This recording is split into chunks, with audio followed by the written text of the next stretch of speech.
ये बात। राम राम। मैं जयंत चौधरी इस माध्यम से अपने ट्वीट्स और विचार सीधा आप तक पहुंचा रहा हूं। अमेरिका में राष्ट्रपति ट्रंप के बनने के बाद भारत और अमेरिका के रिश्तों में अनिश्चितताएं बढ़ी हैं। वो इसलिए भी है क्योंकि ट्रंप की कार्यशैली ही ऐसी है। वे खुद कभी गर्म तो कभी नरम दिखते हैं, लेकिन अंतर्राष्ट्रीय रिश्ते ऐसे नहीं बनाए जा सकते, न ही बिगाड़े जा सकते हो। देशों के बीच लंबा इतिहास होता है जो फॉरेन पॉलिसी का महत्वपूर्ण डिटर्मिनेंट होता है। ऐसे में हम सोचें कि भारत के लिए अमेरिकी फ्रेंडशिप में या नजरिए या विजन में कोई ट्रंप के शासन में स्थायी परिवर्तन हो जाएगा, ऐसा संभव नहीं है। याद कीजिए, अभी 2 सप्ताह पहले ही यूएसए ने छात्रों के लिए नई वीजा नीति की घोषणा की थी। इससे भारत के नागरिक जो यूएसए में पढ़ रहे हैं बुरी तरह प्रभावित हुए थे।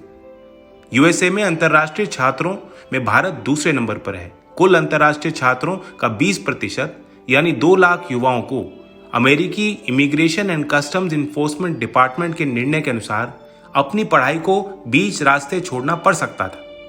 यूएसए ने नई नीति में कोरोना के बीच घोषित किया कि जो छात्र उन विश्वविद्यालयों में पढ़ रहे हैं जहां शिक्षा ऑनलाइन की जा रही है, उन्हें यूएसए छोड़ वापस लौटना होगा। ट्रंप सरकार को फैसला तब वापस करना पड़ा जब अमेरिकी विश्वविद्यालयों ने और कोर्ट्स में कंपनियों ने विरोध किया, लेकिन मोदी जी ने कोई प्रतिक्रिया नहीं दी।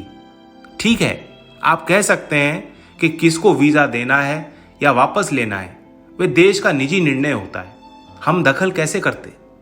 लेकिन जहां भारतीयों का हित हो, सार्वजनिक टिप्पणियां ना करके भी मोदी जी बहुत कुछ कर सकते थे।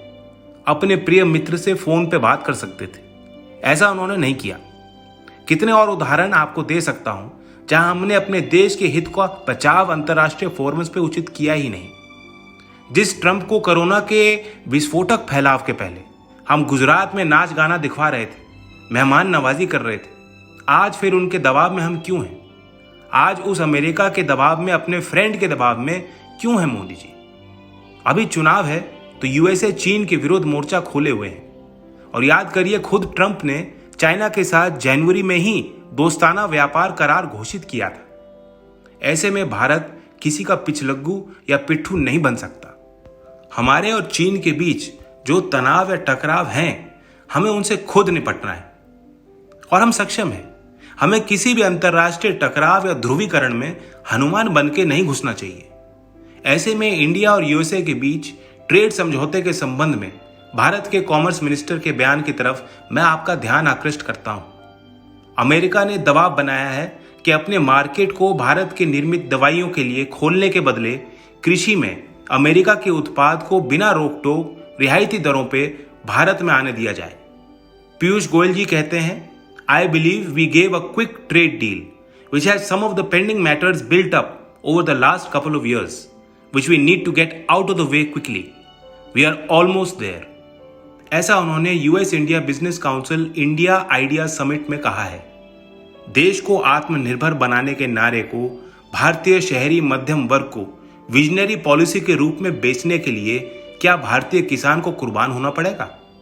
अब वो क्षेत्र जहां हमें किसी की जरूरत नहीं, अब बाहर से दूध और सब्जी अनाज मंगवाकर भारतीय किसान को हम आत्मनिर्भर बना रहे हैं या गुलाम?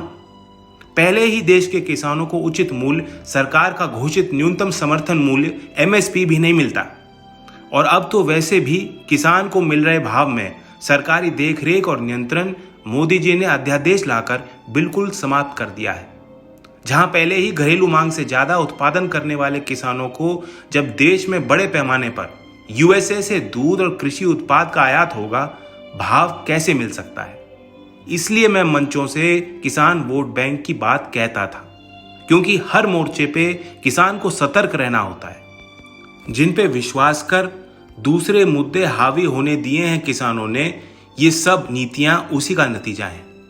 समय रहते भी जाग जाना चाहिए कि आगे सही फैसला लिया जा सके। तो आज की ये बात जरा आप भी सोचें।